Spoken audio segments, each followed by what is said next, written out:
Fala pessoal, sejam bem-vindos a mais uma edição do nosso Band Placar. Tem oferecimento Band Bet. Segunda-feira e a boa notícia é que temos Campeonato Brasileiro nesta noite. Não sei se é uma boa notícia para o torcedor do Tricolor Paulista, porque o São Paulo entra em campo no Morumbi, recebe o Ceará e precisa dos 3 pontos, já que só sobrou isso para o São Paulo disputar esse ano, Berna. Basicamente acabou o ano, nem tanto, porque uma vaga na Libertadores é essencial para a temporada pelo menos terminar de uma forma mais leve. Exatamente. Se tem uma coisa que não está leve é o clima pelos lados do Morumbi. Afinal de contas, né, Isa? Foi uma derrota acachapante no agregado para a LDU. 3-0 num confronto de quartas de final da Libertadores. O torcedor de São Paulo tinha muita esperança nessa classificação para pegar o Palmeiras, inclusive, na semifinal. Lembrando que haverá, se um brasileiro ganhar a Libertadores, um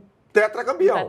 Primeiro da história. O São Paulo tem 3, Palmeiras tem 3. O Flamengo 3. Exatamente. Então, o primeiro tetracampeão pode sair. Se houver uma final brasileira, sairá. Né? Então, o torcedor do São Paulo, que tem um carinho todo especial com a Libertadores da América, acaba ficando ressabiado em relação a isso. Mas vamos lá fazer uma prévia desse jogo, uma análise desse jogo do São Paulo contra o Ceará. O São Paulo que perdeu o Marcos Antônio, né, Isa, que ficou no banco de reservas. Um dia antes da final, das quartas de final. Numa quarta-feira, num treino debaixo de chuva, ele acabou sentindo dores musculares e acabou ficando fora da partida. E aí o técnico Hernan Crespo coloca Bobadilha, Pablo Maia. Na verdade, o Pablo Maia jogou no lugar dele e o Rodriguinho um pouco mais à frente. E o Bobadilha falhou de forma bizonha, né? Sim. No lance do gol marcado pelo Medina para a LDU. É bem verdade que o técnico Hernan Crespo errou, na minha opinião, nesse jogo, principalmente ao colocar o Rigoni como um ala pelo lado direito, mas o São Paulo criou muitas oportunidades. Mesmo o Crespo errando e tendo considerações aqui, críticas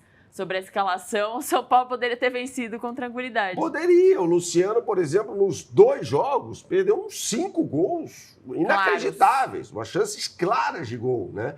E, inclusive, no jogo do Morumbi, quando a partida estava empatada por 0-0, ele teve uma bola embaixo do gol, praticamente, que ele conseguiu a proeza de chutar para fora. O São Paulo finalizou 26 vezes naquela partida, contra apenas 4 da LDU, e acabou perdendo o jogo muito por causa da incompetência dos seus atacantes, né? E o Luciano, acho que diz muito sobre o momento do São Paulo, essa idolatria que o torcedor tem com o Luciano, né? Que é um jogador ok, nada mais do que isso, pelo menos na minha opinião.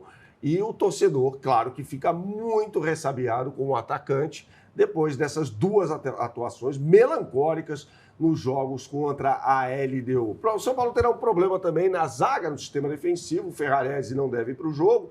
E aí entraria de novo com o Alan Franco, jogando pelo lado direito, o Arboleda centralizado e o Sabino pelo lado esquerdo, né? A gente já falou aqui sobre o meio de campo. Nas alas, São Paulo deve ter o retorno do Cédric e pelo lado esquerdo o Enzo Dias, e lá na frente a tendência é que joguem Luciano, mantendo a condição de titular, e o Ferreirinha. Do lado do Vozão, é um time que tem vários retornos, né? O técnico Léo Condé pode contar praticamente com o que tem de melhor, né? A exceção do Ailon, que é um centroavante reserva do Pedro Raul, embora tenha marcado gols importantes já nessa edição do Campeonato Brasileiro, mas o Pedro Raul será o titular, então ele não terá o Léo Condé, o reserva imediato para a posição do ex-centroavante de Vasco e Corinthians. Lá na defesa, tem muita qualidade, né? O miolo de zaga composto por Marcos Vitor e William Machado, com um meio de campo muito pegador.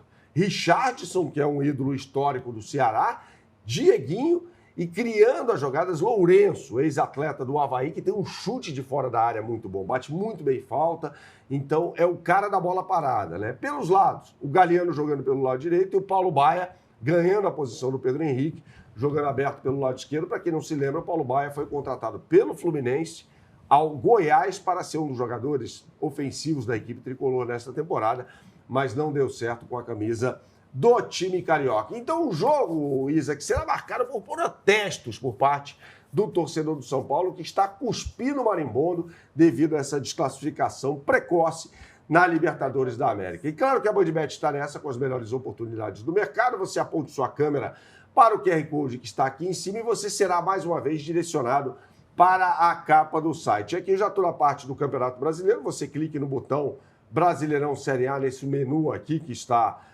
na tela para você. Tá? Você vai em Brasileirão Série A e você já tem os jogos desta semana do Campeonato Brasileiro, com destaque, claro, para a partida das 8 da noite entre São Paulo e Ceará.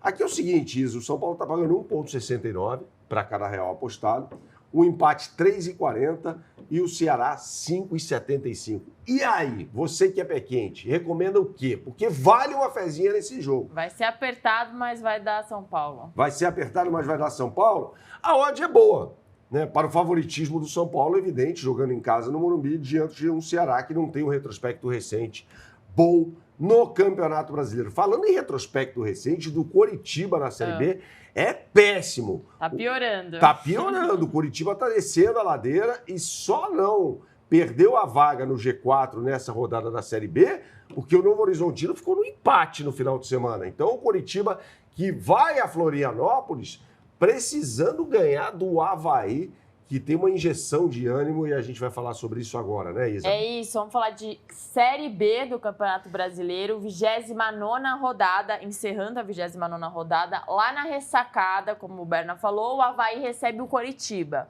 O Coritiba está no G3, é o terceiro colocado, mas em livre queda, em queda livre, Berna. Cada dia que passa, se afasta um pouquinho mais lá a parte de cima e fica um pouco mais perto. Inclusive, vem de uma derrota no confronto direto contra o Criciúma e o Criciúma assumiu a liderança. O Avaí venceu a Chape, está melhorando e é o 10º colocado.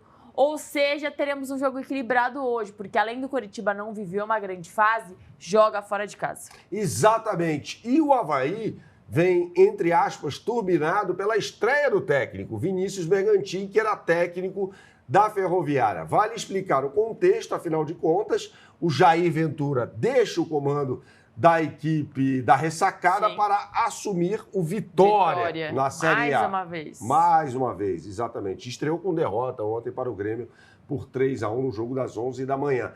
E aí o Bergantin veio da Ferroviária, né? Não fazia uma grande campanha na Ferroviária, mas era o que dava para o Avaí contratar. Ele comandou apenas 2 treinos na equipe catarinense e já vai para o jogo contra o Coritiba, né, do técnico Mozart.